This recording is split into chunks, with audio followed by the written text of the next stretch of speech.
আসসালামু আলাইকুম। আজি ইয়াৰ ভিডিঅ' হলে উগুৱা হামিল মাহটো সম্পৰ্কে হোৱা চেকআপ কৰণ উচিত।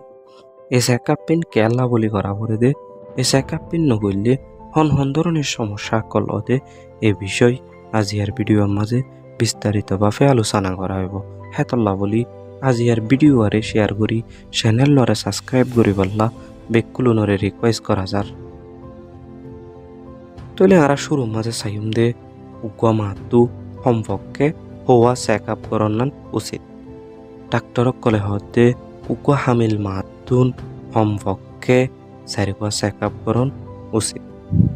এই চেকআপ পিন সময় হয়তো গিলে 1 নম্বৰ চেকআপ হলে যখন উগুৱা হামিল মাহ বুজি পাৰিব তার পিরিয়ড বা মাসিক বন্ধ হয়ে তখন হইতে যত দ্রুত সম্ভব হসপিটালত যাইরে 1 নম্বৰ চেকআপ লইব। 2 নম্বৰ চেকআপ হইলে 6 মাসের মাঝে, 3 নম্বৰ চেকআপ হইলে 8 মাসত, 4 নম্বৰ চেকআপ হইলে 9 মাসত। এখন আরা চাইম দে হসপিটালত যাইরে উগুৱা হামিল মা চেকআপ করলে কি ফায়দা লইব, কি টেস্ট করিব। যখন উগুৱা হামিল মা প্রথমে হসপিটালের মাঝে যাইব তখন প্রস্রাব টেস্ট করিব। প্রস্রাব টেস্ট করানোর মাধ্যম দিয়ে হামিল হয়ে কিনা ইয়ানরে কনফার্ম করিব আর প্রস্রাবের মাঝে কি ব্যায়ামকল আছে, কোনো ইনফেকশন আছে কিনা ইয়ানরে টেস্ট করিব। 2 নম্বৰ ব্লাড গ্রুপ করিব অর্থাৎ লোয়ার গ্রুপ ভাগ করিব। 3 নম্বৰ মা ও শিশু দুইজনই বালা আছে কিনা ইয়ানরে চেক করিব। 4 নম্বৰ মার ওজন মাপিব। উগুৱা হামিল মাহটো 1 মাসে ওজন হমা পরে বা বাড়া পরে এ বিষয় ডাক্তরক কলে ফলো আপ রাখিব। 5 নম্বৰ রক্ত মাপিব।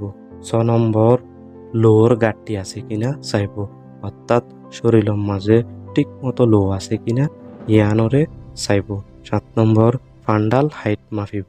8 নম্বৰ টিডি ভ্যাকসিন দিব অর্থাৎ হামিলর টিকা দিব।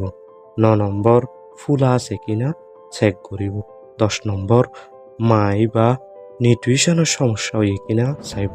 অপুষ্টিত ঢুকের কিনা ইয়ান চাইব। 11 number folic acid, iron tablet, calcium এ ধরনের ওষুধ দিব। ইনরে নিয়মিত খাইবল্লা পরামর্শ দিব।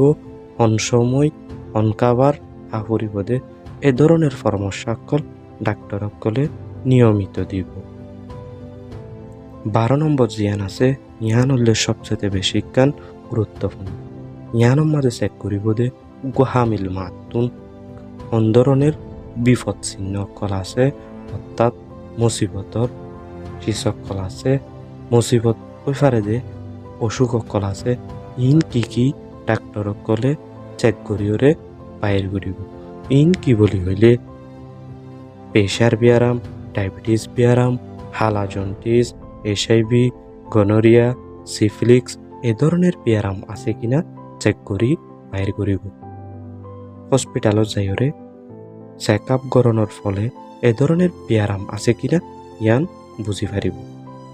এ ধরনের ব্যায়াম যদি তাকে দইলে এ মাই বা বাসা হইতে যাইরে যে কোনো মুহূর্তে বড় ধরনের একটা বিপদত পড়ে যাইতে পারে। হেতল্লা বলি চেক আপ করানোর ফলে এ ধরনের বিপদর আগে নিজে সতর্ক হয়ে পারিব, নিজের ফ্যামিলিরে জানাই পারিব। তাইলে যখন মাহটো ব্যথা উড়িব, ডেলিভারির ব্যথা যখন উড়িব তখন সাথে সাথে হসপিটালে তাই গিলই এ ধরনের সেবা কল পাইব। এখন আরা চাইম দে উগুৱা মা হসপিটালত তাইরে চেক আপ নগরলে কি সমস্যা কল হইতে পারে। প্রথম জিয়ান অসুবিধা ইয়ান হইলে উগুৱা মা আসলে কি প্রেগনেন্ট হয়ে কিনা ইয়ান সন্দেহ থাকিব, কারণ উগুৱা মাহটো যে কোনো কারণে মাসিক বন্ধ থাকিতে পারে। 2 নম্বৰ ব্লাড গ্রুপ কি হইন পারিব। যখন এমার্জেন্সি ব্লাড লাগিব তখন ব্লাড গ্রুপ করালই সামিল হয়ে যাবে। 3 নম্বৰ মা ও শিশু সুস্থ আছে কিনা ইয়ান হইন পারিব। 4 নম্বৰ ওজন ঠিক আছে কিনা ইয়ান হইন পারিব। 5 নম্বৰ রক্ত কম আছে কিনা ইয়ান হইন পারিব। 6 নম্বর প্রেসার, ডায়াবেটিস, হালাজন্টিস, এসআইভি এ ধরনের ব্যায়াম আছে কিনা হইন পারিব। 7 নম্বর টিডি ভ্যাকসিন নদানোর কারণে মা ও বুয়া দুইজনতুন কিছু নিতে পারে। 8 নম্বর নিউট্রিশনের সমস্যা হইতে পারে, মা অপুষ্টি হইতে পারে।